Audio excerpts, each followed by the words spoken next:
Yo, welcome to another episode of Empire Jeff TV. I'm your host, Empire Jeff, coming to you on a Thursday night live from Los Angeles, California, home of the World Series bound Los Angeles Dodgers. Hope everyone's doing well. My camera was tripping. Okay, it's working now.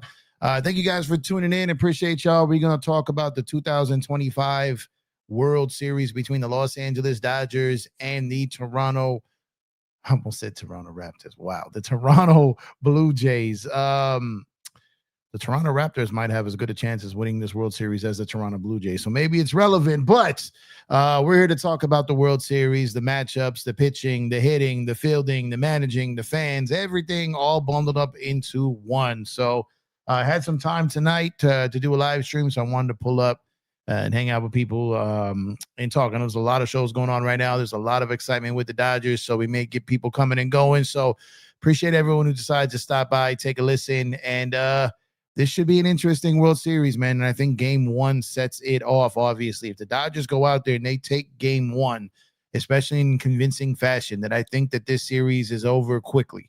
4 or 5 games max.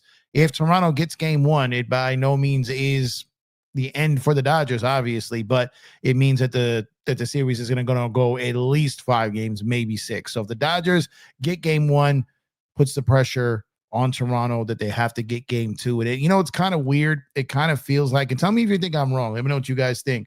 It kind of feels like Toronto has to steal one at home. As crazy as that sounds, it feels like Toronto has to steal one in their own stadium. It feels like the Dodgers are just favored to win both of them. Now, will they? I don't know. Can they? Yes. But will they? That's another story. And if the Dodgers get out of here 1-1, if they split, the objective for me is every series that they've gone into on the road. And we're going to talk about their road performance in a little bit. But when we talk about the Dodgers and going into Philly and going into Milwaukee, we're all sitting back hoping, look, just get one. You just got to get one. Take home field away.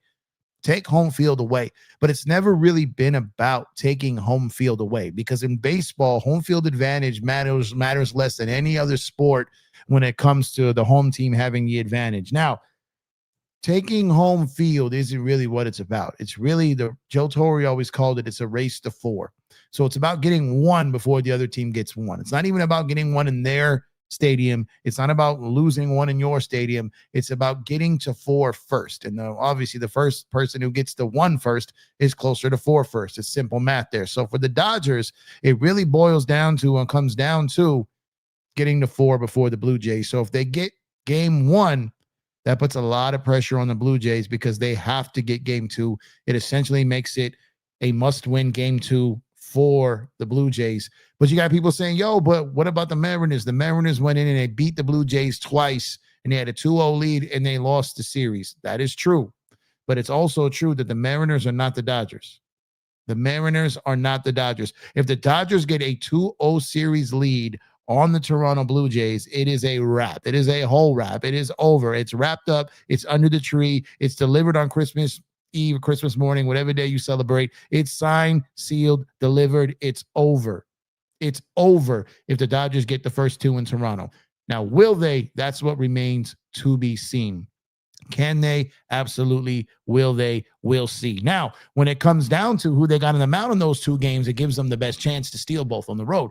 You got Blake Snell, who threw an 8-inning gem in game 1 against Milwaukee and threw a gem in game 2 against Philly. And what's strange is what's lining up here with the Dodgers and with Snell and some of these starting pitchers is Blake Snell has been better at home than on the road this season. Yet he is about to make his 3rd start on the road this postseason. His first 2 have been dominant. Yamamoto has been better on the road this season than at home, and he gets the road start here. So Yamamoto had some trouble at home against Philly, but he went into Milwaukee. That splitter was working. It was nasty. It was disgusting. It was disrespectful to Milwaukee, and he destroyed them, going a full 9 shutout innings. Shut them down. And that is the first time anyone did that since Verlander in 2017. So you got the 2-headed monster. Then you got Glasnow more than likely lined up for game 3. Shohei Ohtani lined up from game 4. So these 2 going in there trying to get game 1 and get game 2 were the ones that got us game 1 and game 2 in the Milwaukee series. And Shohei went and got game 1 in the Philly series. The Dodgers starting rotation has been piggybacking them this whole postseason. The bats have started to wake up slightly, but even in a 4-1 series win and even in a 4-0 series sweep against the Brewers and the 4-1 against the Phillies, those games were competitive. The Dodgers weren't out there blowing people out. Their starting pitching was just mowing people down, but it still felt like even though they were handling people, it still felt you were just one bad inning away from this team beating you. The intensity, you felt the pressure from a fan base perspective. You felt like the Dodgers at any moment, if that starter walked the leadoff hitter or we got the first 2 on with nobody out, when you're thinking here, who's coming in high leverage behind these guys? Who's the bridge to Roki? Who's the bridge to Roki? Now, to me, it comes down, these games are simple when it comes to like the games that you really kind of overplay your hand and games you don't.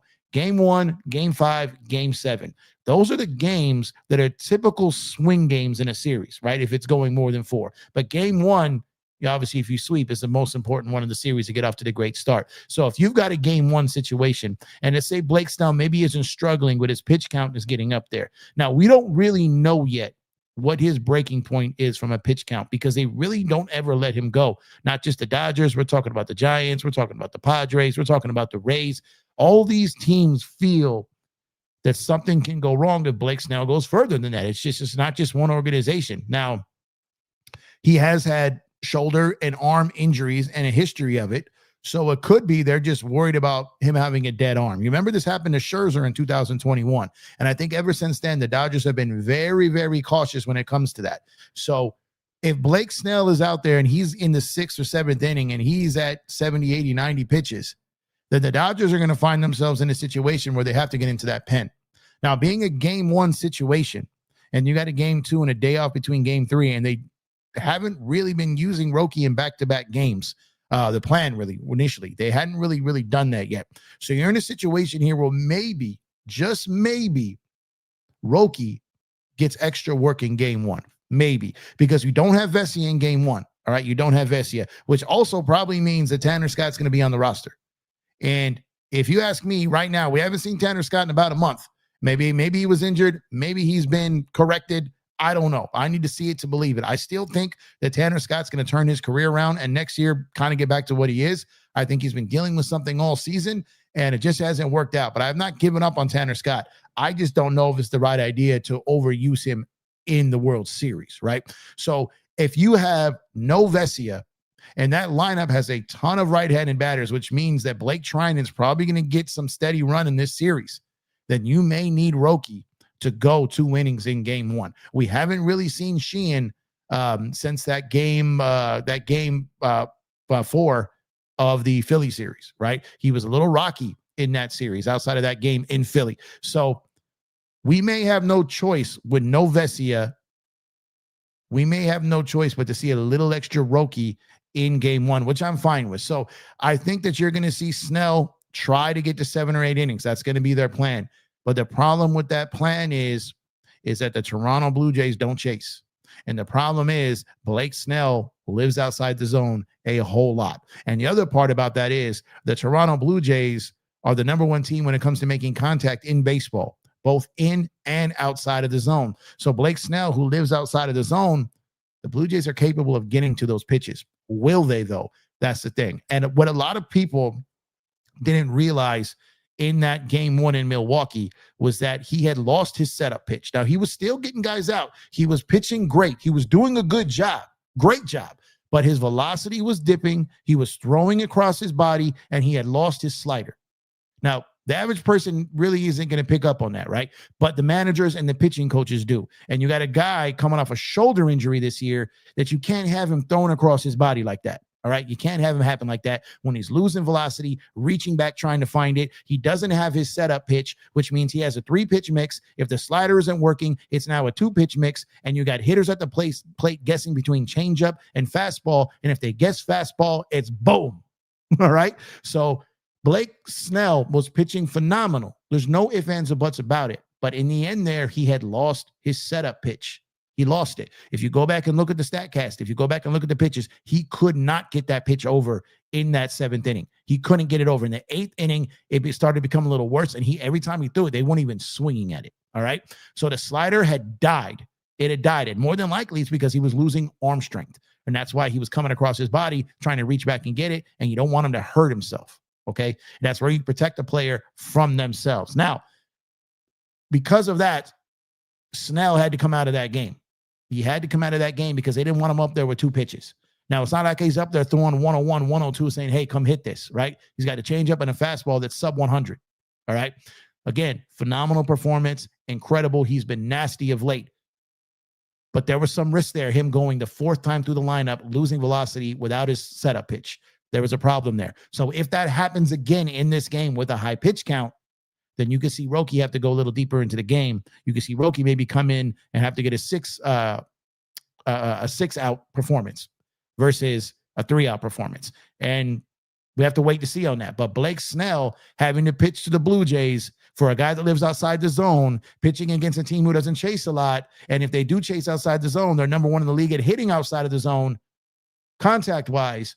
This could be a very interesting game 1 tomorrow night. So something to keep an eye on. If you go back and watch that Milwaukee game, you will see what I'm talking about. I love Blake Snell. He was incredible, but I do think the Dodgers did the right thing of going to the pen. I wouldn't have minded if they sent Snell out in the 9th and then had Roki come in. But I'm getting the feeling that the Dodgers are really doing their best to have Roki start a clean inning. And as such, if you bring him in, and he comes in with 2 guys on, nobody out, and you barely converted this guy to a closer. He's been great, but you still got to be careful. You still got to be careful because he's very young, and you don't want to break this kid. So Yamamoto's situation was totally different. This guy in Japan for years was throwing high pitch counts. That was nothing new to him. He's been healthy all year. There was no concern there. Just different situations. So like when everyone was talking about keep Snell in, why did you take him out? And then everybody said you should have just did what you did with Yamamoto. It's not apples to apples there, guys. It's not. So I understand why they did it.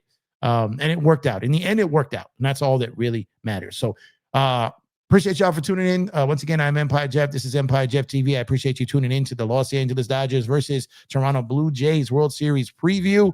The Dodgers are obviously going to be heavy favorites. I think they're minus 150 tomorrow in the game. I think ESPN right now has them as a 59% win percentage tomorrow's game. They're going to be the favorites. But in baseball, it doesn't always matter. For the most of the time, it never matters. We've seen so many times where an underdog or a lesser team has come in and beat the team that everyone thought was going to win. And there is a chance this could happen. I don't think it will, but there's a chance that it could happen. I'm going to talk about something here in a second, but appreciate everyone tuning in. DJ, what's going on? DJ from Lakers in 5. Make sure to go subscribe to Lakers in 5. My guy, DJ, pausing his work up to salute you on the chat. Appreciate you, DJ. Drip Show, what's going on, Drip Show? Appreciate you, brother. Make sure this show is brought to you, actually, by Drip Show. Going to do a lot of work with Drip Show coming up soon on the show, so get ready for that.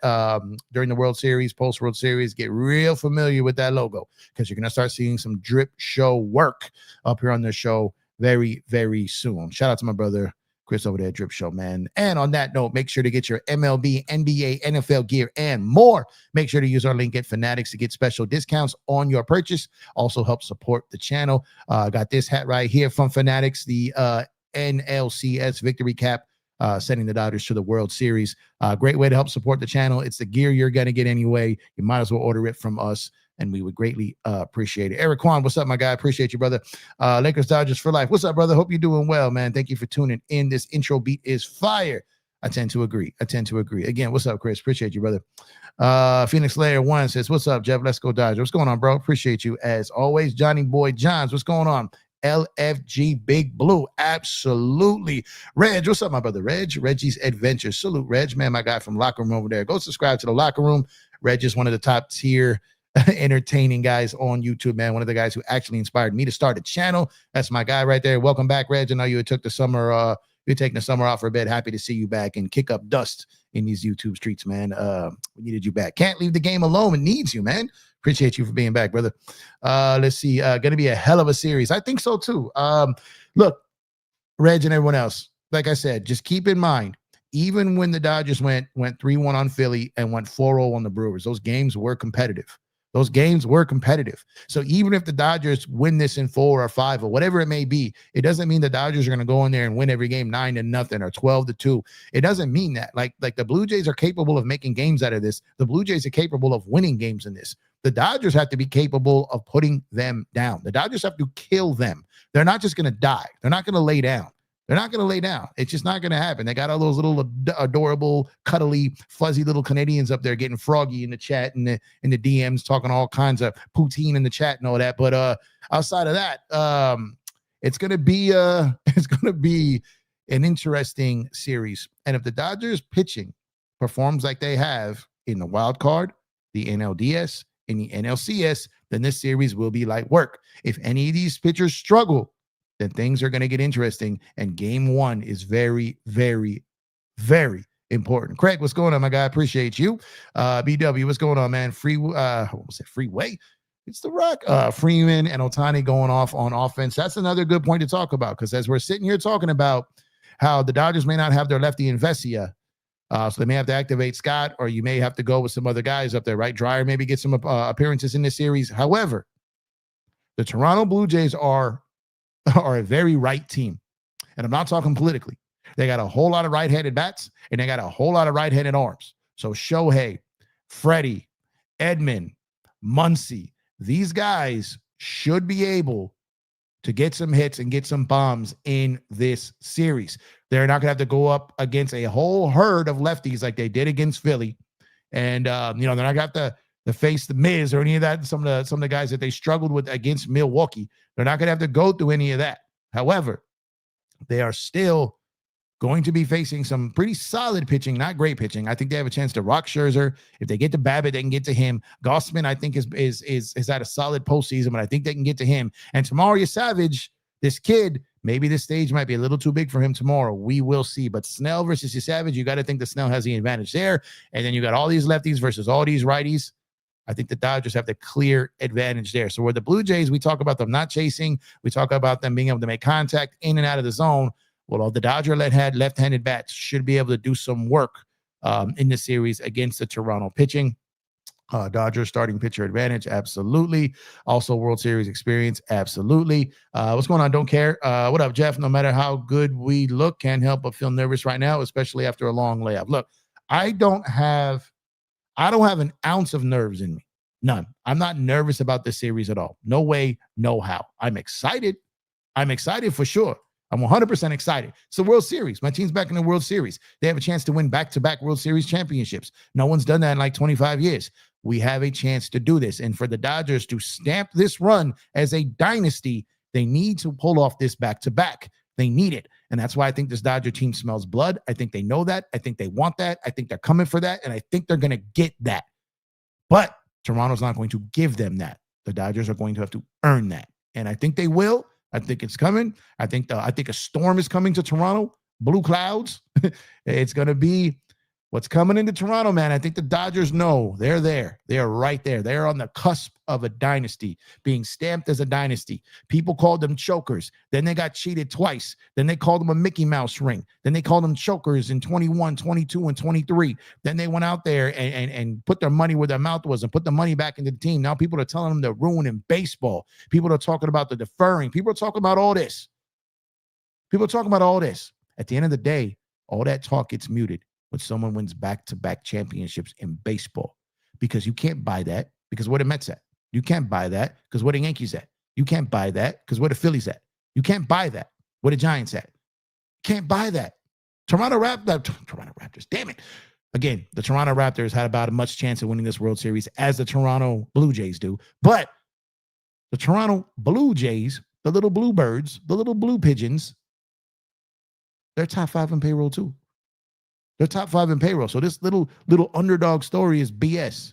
Vladdy's a $500 million guy. It's BS. It's BS.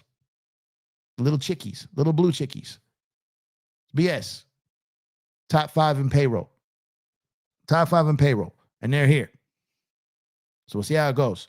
Let's see. Them Jays ain't giving me heebie-jeebies compared to what Phillies made me feel uncomfortable throughout the series. Exactly. Look, Philly and Milwaukee were better teams. You could argue right now that because of the way it went down with Milwaukee, that maybe Toronto's a better team than Milwaukee. But I felt like as soon as they beat Philly, that the competition was going to decrease. That's what I felt. And so far, I still feel the same. I do not feel that Toronto was better than Philly. Maybe in the end, they end up being better than Milwaukee, so maybe they get a game on the Dodgers. But outside of that, the Dodgers are clearing away, far and away, the better team. They're the best team in baseball. They're the best team in the best league in baseball. I think the NL is better than the AL. And this is not to say that Toronto has not had a good year. This is not to say it's not like Toronto doesn't deserve to be there, because they do. They're good. But the Dodgers are great. Blue Jays are just good. They're just good. They're good. They're not great. They're not an all-time great team. Vlade has a chance to be one of the all-time great players. I like him. I watch him play all the time. I think he's great. I think it's great that he stayed in Toronto. I think it's great that he's going to finish his career there more than likely. But he's not Shohei. Nobody is. So the Dodgers have too many pieces in this World Series that just stack up. It's just too much. The starting pitching, the lineup, the power, the star power, the experience. They just have too much. And no matter what you think about the organization or Dave Robertson, he's got way more experience than Snyder. And all we heard all season was how great Pat Murphy was. And again, you don't have to love Dave. And a lot of you don't. I understand that. I troll you guys a lot about it, but I understand it. It's cool. But what I'm saying is this. Dave Roberts has outmanaged everyone in these playoffs that he's faced. He has. And he should. He's got all this experience. He's got all this experience. So this is about to be his 5th World Series appearance. So he's got all the experience. He has no excuse to not be able to outmanage people. He makes a bad decision. Okay, yeah, that's going to happen. That's Dave. He'll make some bad decisions at times. But he has outmanaged people this entire postseason. A couple of times we got a little lucky there. I'm not going to lie. Not going to lie. Game 2 in Philly, game 1 in Milwaukee. Those buttons he pushed had to work. They had to work because we didn't have really many of the buttons to push.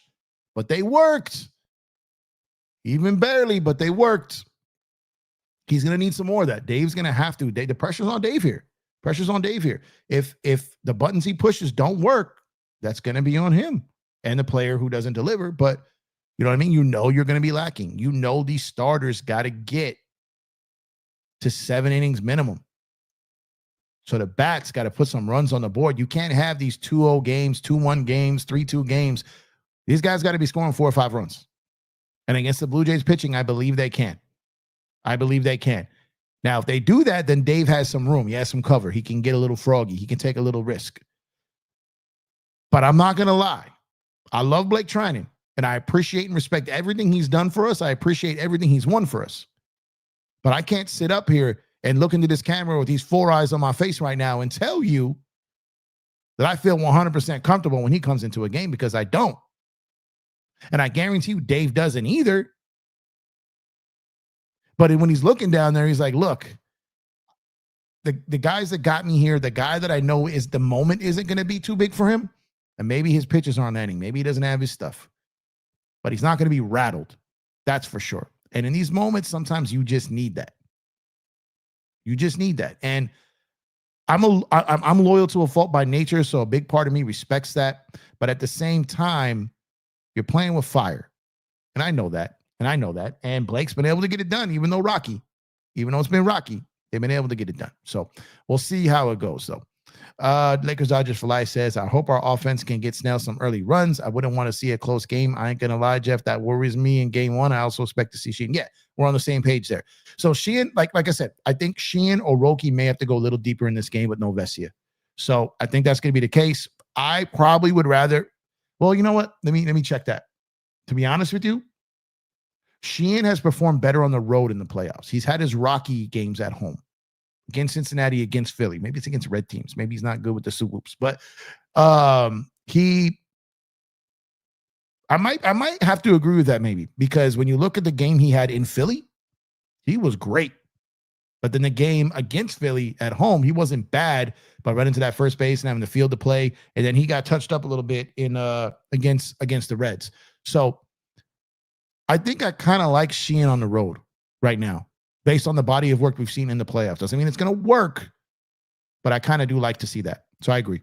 Do you believe in Scott at all, or do you think he just needs to focus on next year? That's a really tough question. I don't have the answers for that really, but I will say I still think his stuff is there. I think he was going through some things where he was tipping his pitches. That's been broken down all over the internet.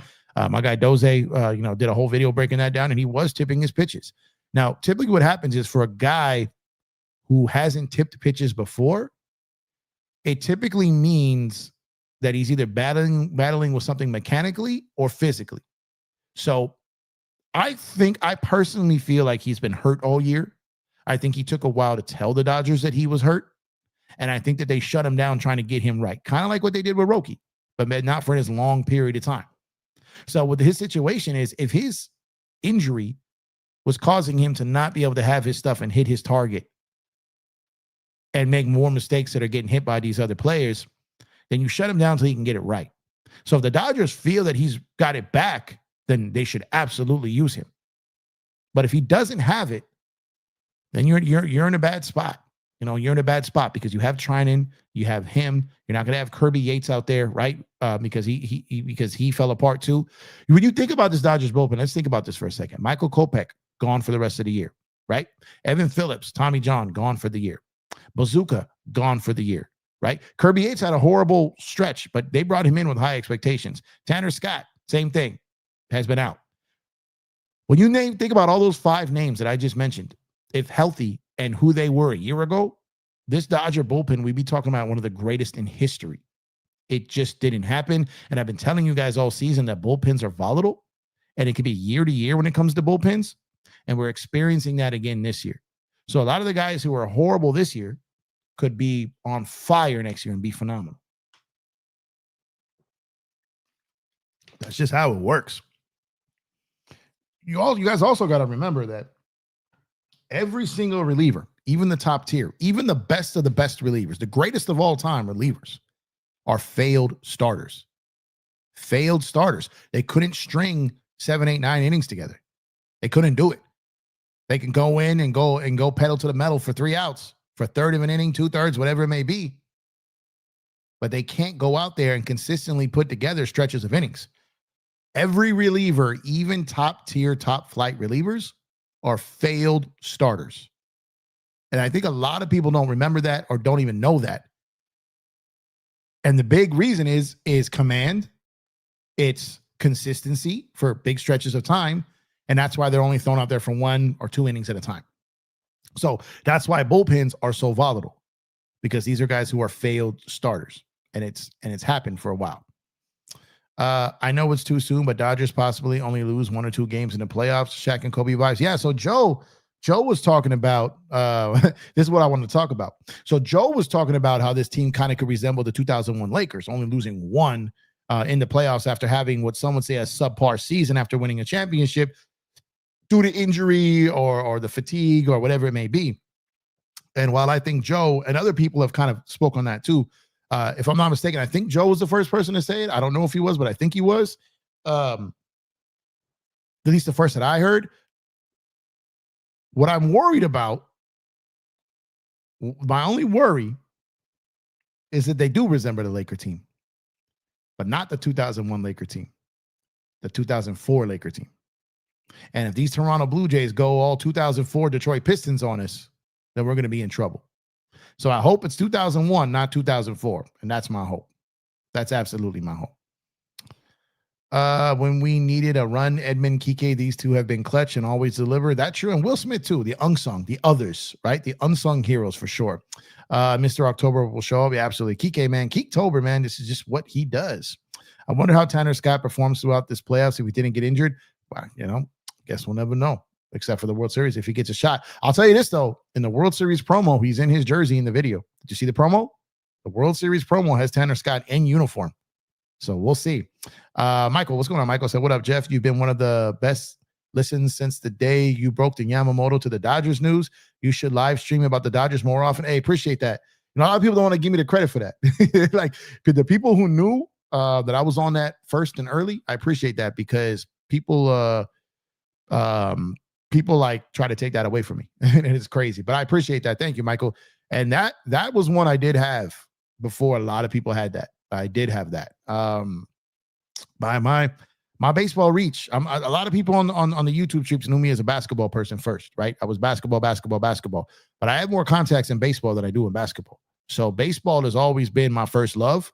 And with the Dodgers being what they are, and just me being so obsessed with baseball, and me kind of being just kind of somewhat turned off and annoyed with the toxicity of the NBA right now, I've just dove all into baseball, and I could care less about the Lakers right now until the Dodgers season is over. So, but I appreciate that. Thank you, because I did a lot of work. That was my entry into baseball coverage, was that off season. And if you guys go back and watch my videos, I'm not even lying about this. You go back and watch. I had told you we were getting Shohei. I had told you we were getting Yamamoto. I had told you we were getting Teoscar. I had told you we were getting Glass now. I told you we were getting Snell months early. And I also broke Snell the morning before it got announced. I got the receipts on that. I was telling people the morning of Thanksgiving, Dodgers and Snell are close. I think it's tonight. And the news broke that night.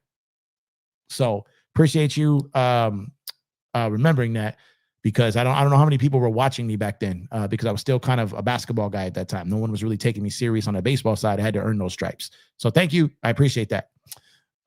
Jeff, what do you think Roki needs to improve in order to become a legit starter? He's already got it. He'll be a starter. They're just bringing him in, taking him along slowly here, but also they needed a closer. They needed a closer this season because the bullpen was so volatile. I expect Roki to be back in the starting rotation and starting next season. As soon as spring training, he will be back in the starting rotation. I agree. Dodgers win at Dodger Stadium. I think so. What's going on, Eric? Appreciate you, brother. Aaron, I appreciate you, brother. Happy to see you. Thank you for being here. Yeah, I think there's a good chance. And I think they haven't won there. Joe told me yesterday they haven't won since 1963 at Dodger Stadium, right? So that would be incredible. That'd be incredible. So just have to get the split. You just have to get the split, yeah. But I'll tell you this, even if they get the first 2 in Toronto's still capable of getting 1 in LA. Like, if the Dodgers get the first 2 in Toronto, it's not going back to Toronto. It's ending in LA. It's just a matter of, is it game 4 or game 5? Like, can they beat them 4 times in a row? Or is it going to be the gentleman's sweep? Don't know. But we'll have to wait and see. But this Dodger team is poised, like I said, to go back to back. They are poised to go down as one of the greatest teams in MLB history. Forget what everyone says. Forget anyone told you about deferred money or buying a championship. Nobody cares. But that's loser talk. That's loser talk. It's stuff that only losers say. Losing teams and teams whose owners don't pay their players. That's just what they say. That's not our problem. That's their problem, right? So get this done. Get this chip. Go ahead and get this dynasty stamped, and then you have a chance to three-peat before what could potentially be a lockout. We'll see. BW says, how do you feel about Guggenheim buying the Lakers? Love it. We were talking about that for years. I think I started talking about that in 2021. I started talking about that in 2021. Like, that was something I saw on the wall when they bought a large portion of it, and they put themselves in position to have the right of first refusal. When you give someone the right of first refusal, so anyone's ever negotiated contracts, anyone that's ever negotiated right of first refusal, those are strong words in a contract. Those are very strong words. That's not something you put in when someone's never considering selling. That means that was discussed. Timelines were discussed. An amount, a vision, all that was discussed. So to make sure that those discussions couldn't be backed out of, a right of first refusal was granted into the contract when they stepped in and bought and essentially put cash flow into the Lakers organization. And it's a funny thing you say that, because that's what baseball teams need to do. Baseball teams need to get someone to buy 30, 40% of their team, be their cash flow influx. You keep the majority, you keep the say, but you will make more money off that 60 to 70% return than you would on 100% return, because you got someone to bankroll you. Go get yourself a hedge fund. Go get yourself a fund. Give them 30 to 40% of your team. You stay in charge. You keep majority, and you make more money at 60, 70% than you did at 100%. And you can compete. You can pay your players. You'll put stars on the field. You'll get a better TV deal. You'll get more people showing up. You'll get more people buying merch. You'll become a problem. You will win games. You will compete. But you got to have a good organization. You got to have a good baseball ops. You got to have a good minor league system. You have to have good scouts. You have to have good young talent to be able to trade or sign. But what the Lakers did and what Guggenheim did with the Lakers is the blueprint to what some of these crying ass, stingy ass, baby ass teams in Major League Baseball should do instead of crying about a salary cap. Craig says they take over in December. Yeah, they're already kind of taken over. They just official. You can tell by like some of the facilities and stuff they're building and some of the things they're doing, and the resources that are already on the team. You can already tell it's someone else's money. You can already tell it's someone else's money being spent on that. So it's going to be interesting to see. It's going to be interesting to see because they take over in December, but Jeannie's going to still run the team. But yeah, I don't want to talk too much Lakers right now. I got 6 months to show my frustration for the Lakers this season. I'm not going to do that tonight. We're on the eve of the World Series. Baby ass teams. Yeah, man. It's just crazy, man. Like baseball, the players get paid the most of any sport in baseball. They play the most games of any sport in baseball does, right? So putting a salary cap on baseball, all that means is the game continues to grow, but the owners make more money. It does not mean they spend more money. They're going to spend less. It just means that other teams who have the money, the players are going to make less. That's all it really is. That's all it really is. That's all it is, man. RIP Fernando, his anniversary was yesterday. Yeah, man. Yeah, RIP Fernando for sure. For sure, man. Absolute straight up legend. Legend. No ifs, ands, no buts about it. Legend. Certified legend, man. And like I said, man, we have a chance to win back to back. We have a chance to get our 9th World Series championship. We have a chance to win at home for the first time since 1963. Got to do it, man. Got to do it. Got to make it happen. This Laker team ain't it, man. This team not built around Luka. Too many one-dimensional players. Yeah, man. I don't want to get into the Lakers right now, man. I don't. I want to be excited about the Dodgers. All baseball owners are billionaires. And if they're not, they know billionaires. Partner up.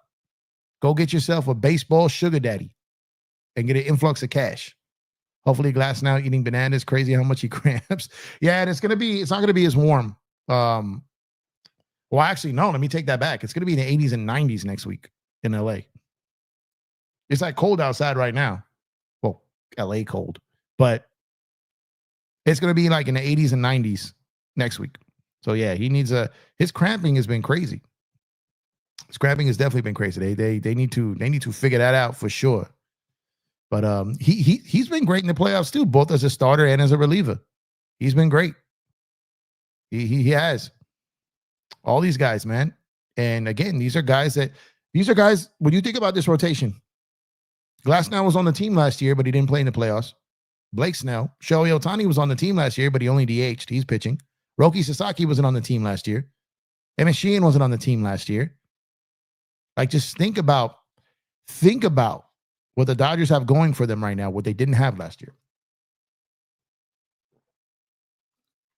Just think about that. Because it's important. These moves they made and all these injuries this season, having these guys out all that time, and have them all get healthy again, that's lightning in a bottle. Like this was the year to get the Dodgers. This was the year to get them. And if the Dodgers still pulled it off, boy, man. He said pickle juice. Yeah, he's got to do something to make sure those cramps subside. Get those cramps to subside because he's going to be needed. He's going to be very much needed, and he has been needed. And he stepped up and he's played great. Well, all these guys have played great. All of them. Every pitcher has played great. Some struggled a little bit, but they got the job done collectively as a whole. Collectively as a whole, they've gotten it done. And they're going to have to continue to do that work, and they're going to have to continue to get it done in order to win another World Series and become a dynasty. But the Blue Jays are really, really, really not going to lay down. That's for sure. Ray Velasquez, what's going on, Ray? First thing the Lakers' new owners need you both is get rid of LeBum and his trash son. Come on, man. Come on, man. I'm not a LeBron basher. That's what I'm saying. Like the toxicity with, I don't want to talk about you. I'm just talking about in general. Like the NBA has almost become like politics. There's no meeting in the middle. It's either like Braun fans and Braun haters. There's no meeting in the middle. Like I'm a middle guy. Like I'm objective. I'm subjective. I could look at something and a guy may not be my favorite player, but I can compliment him and appreciate things he does great. And then I could have a guy who's my favorite player and I can look at things and criticize things or talk about things I don't like. So like Kobe Bryant's my favorite player of all time. I'm a diehard Kobe guy, but I'm not going to sit up here and act like there were things that I didn't like about what he did at times because I'd be lying. And LeBron James is not my favorite player of all time, but I can sit up here and talk for days about how great he is and his accomplishments and so many great things. Like I can be a Kobe guy and not hate LeBron. You know what I mean? We need more people like that. You know what I mean? Because then you can have real conversations. And I don't know, I'm not saying you, I'm just saying in general, it's usually just so toxic. And if you have a super Braun fan and a super Braun hater, like you almost can't even have them in the same room together. Because it'll get. And sometimes, don't get me wrong, sometimes I enjoy it. Sometimes I just sit back and watch and it's kind of entertaining, but sometimes dudes go too far. Like I said, I think there's a world where you cannot like LeBron necessarily for whatever reason it may be, but still be able to appreciate his greatness and his contribution to the game. And like I said, when I get back to covering the Lakers, I'm gonna have a lot of stuff to talk about because, like I said, while I do like LeBron James, I think him and the Lakers have kind of reached a point where it's over, right? It's why the AD trade happened. Like the LeBron AD era ended. I think the Laker LeBron era is ended, right? It was mutually beneficial for both of them. I'm thankful he came here. I'm thankful he chose to stay here. I'm thankful he led us to a championship. I'm thankful for all that. I will forever be grateful to LeBron James because the 2020 year when Kobe died and he got us that chip. So I will forever respect LeBron James because of that. Point blank, period. Let's see. Pickle juice. So excited, Jeff. Yeah, I'm super excited, man. What happened to Vesia? Did his wife have a miscarriage? I don't know the particulars. But for him, the way I feel like if it was just the birth of a child, they would have just said that. So I'm hoping that the baby wasn't lost, that maybe there was just a complication. I'm hoping. Praying. Forget baseball. The human in me and the family man in me. Like, I'm praying that above all. I would much rather him have a healthy baby and miss the next 10 World Series. You know what I mean? Like family first always. So as someone who's dealing with some significant family issues myself right now, health-wise, I mean, major. Like, so it's I don't know what he's going through, but you know, it's really hard to focus on a task at hand if a dear loved one is in a really bad situation. So, especially a pitcher. So like whatever it is, even if it's not the worst, it's probably best if there's even like a complication or an issue that he goes to deal and be with his wife and be with his family, for sure. Dodgers must dominate. Absolutely. I'm expecting a signature Teoscar error in right field, followed by a homer. Yeah, for sure. We've been whooping ass this year, even though we don't have home court advantage. Yeah, like I said, home field. Baseball is a sport that again, home field advantage is not as important as other sports' home court advantages. Blue Jays scare me. They don't give up. 0-2 versus the Mariners, but the Dodgers pitchers are deeper than the Mariners, and the Dodgers are not the Mariners. The 7-8-9 hitters is all you need to look at. The 7-8-9 hitters killed the Mariners. The Dodgers are much better at the bottom of the lineup. That Chauncey Billups gambling thing with the Mafia is crazy. Yeah, that is super crazy, man. LeBron versus Kobe always. I like both. Yeah, I'm both. Kobe's my guy. Kobe's my favorite basketball player of all time. Of all time. But that doesn't mean I can't enjoy someone else's greatness. I've never subscribed to that. Snell game 1 and 5. If it goes 7, do you think we see Snell in relief? No, because he's slated for game 1 and game 5. So I think if it gets to a game 7, you see him in relief. You'd see everybody. I think we see Ohtani in relief in game 7, possibly. Yeah, I think we see almost everybody in a game 7, if needed. And if Ohtani is game 4, then we can probably see Ohtani relief game 2. Yep, everything in game 7. If it comes down to 7 games, I could see Snell and Ohtani combined for 9 innings. Yeah, so if it goes 7 games, I think the only guy you wouldn't see pitch is Yamamoto, because he would have been the game 6 guy. So, and maybe he does, but like I said, I don't see it going 7. That's just me. Like I said, game 1 is a very, very big barometer. If the Dodgers get game 1, I think it's over in 4 or 5. If the Blue Jays get game 1, then I think it's over in 5 or 6. But if Blue Jays get 1 and 2, then it's like I said, it's probably 6 or 7, right? So while I believe the Dodgers should win this in 5, I don't I can't see it going 7. I can't. If I'm wrong, I'm wrong. I'm always right sometimes, right? I'm always right sometimes. But I cannot. There's no amount of money I would feel safe betting that this goes 7. There's just no money I wouldn't feel comfortable. I would feel more comfortable betting on a Dodgers sweep than I would bet on Toronto pushing this to 7. And I mean that respectfully. I don't mean that. Well, it's hard for that to sound respectful, but it's just how I feel. I just feel like they're better, that much better than them. And it doesn't mean it doesn't mean they're going to mop the floor with them. These games could still be close. But I just think the Dodgers have a better chance at sweeping than they do of going to a game 7, in my opinion. In my opinion. Where did I go? Okay, there we go. Let's see. This is not going to go to 7. Yeah, I don't think it's going to either. I don't think it's going to. Hope the Dodgers completely shut down Springer. Me too. F that guy. I have a feeling Tanner Scott will replace Vesia. He might. Like I said, in the promo video, he was in uniform.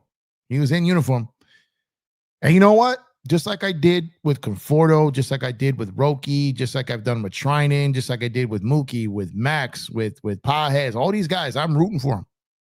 Obviously, they're on my team, and I need them to succeed. If they're in the lineup,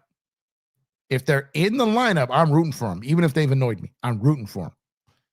I'm a diehard Kobe fan. They became a Braun fan too. You just need to appreciate greatness, man. There's no need to hate. Yeah, I'm not and it sounds funny, like the term player hater. I'm talking like an athlete. I know those player fans, but I'm not a player hater. Like I don't hate players, on the court or off the court. I don't hate players. It's not, hate isn't in my nature. Hate isn't in my nature. I mean, I feel like on the show or on the internet, like people know me as kind of like this casual, neutral, like respectful, humble guy to a point. I talk my trash, you know what I mean? But I'm a competitive, trash talking troll, like to the best of them if I want to, right? But for the most part, when it comes to like athletes, things that I could never do myself, it's hard for me to get up here and speak down on someone who could do something in 7th grade that I can't do now. You know what I mean? So for me, it's hard for me to really attack players. Now, if they make a mental mistake or they do something stupid or something like that, it's like, oh, come on, man, what are you doing, man? If I know not to do that, how do you not? But even then, I still have a tremendous amount of respect and appreciation for what these guys have done and what they're capable of doing. And so for me, I've never been one to really bash a man for athletics, right? It's just never been something like, they can annoy me, they can drive me nuts, but that's pretty much where it ends. Ray says, let's stop playing and sweep the blow Jays. Go Dodgers. What's going on, Cuba? The bandwagon. There's a bandwagon Dodgers fan. The bandwagon is going for the team in blue, man. Yeah. What's going on, Cuba? Snell's changeup is nasty. If he can cut down the walks, Toronto was cooked. Yeah, but Snell pitches out of the zone. That's the thing. He gets chased and he pitches. He will walk people. So will Yamamoto. Yamamoto walks about 3 guys a game, right? So he pitches out of the zone and gets walks as well. But he's capable of walking a guy and then striking out the side right after that, right? Or inducing a ground ball or making sure they can't lift it out the park. But Blake Snell is in the zone less than I think almost anyone in baseball. Like less than anyone in baseball. I think he's number 2 of pitching outside of the zone. He just does not live. I think Luzardo was number 1. I think Luzardo was number 1 and Snell is number 2. The most amount of pitches outside of the zone. So if Toronto doesn't chase and Snell doesn't adjust, he's going to walk some people. Hate is only warranted for former Astro players. What's going on, BW? The bandwagon told Jeff if the Blue Jays win, the bandwagon will be a bandwagon Blue Jays fan. Oh my God. Blue Jays are an aggressive hitting team, so that could help Blake Snell in not giving up walks. But they're an aggressive hitting team, but they also don't swing and miss a lot. So they swing, but yeah, if his pitches can lead to ground balls or double plays, or yeah, for sure. And mostly everyone on the team has World Series experience. Even Snell and Glasnow has experience since the Rays. I think experience will be big in the World Series. Facts. If the Blue Jays are smart and want to know Ohtani's pitching weaknesses, go Ohtani versus Colorado. Right? Yeah, man. It is I'm excited, man. I'm not nervous at all. I'm excited. It's the World Series. I watch the World Series every year, no matter who is playing. My team is playing in it. Makes it even better. So I'm excited. We got Blake Snell tomorrow. We got Shohei Ohtani wearing Dodger blue in the World Series. I can't wait. Tomorrow, I'm gonna be in Dodger gear all day tomorrow, man. I'm gonna be all in tomorrow. I'm all in. Starting tomorrow, it's all in on blue through this World Series, man. On that note, I'm going to shut it down. I'm gonna take care of some things before falling out. And then, like I said, Dodgers tomorrow. Can't wait for this. Super excited. And let me get this last comment here. This is why Snell came to LA for these moments. I expect a gem tomorrow. Me too. I expect it, but you better do it. The Dodgers get game 1, y'all. Those brooms are going to start peeking out the closet, let me tell you. So appreciate y'all. Love y'all. Thank you for being here. Drop a like if you haven't done so already. Subscribe if you haven't done so already. And I will catch you guys on the next one. Enjoy the rest of your night. Enjoy your Friday. Let's go Dodgers. Stay safe. I'm out of here, y'all. Peace.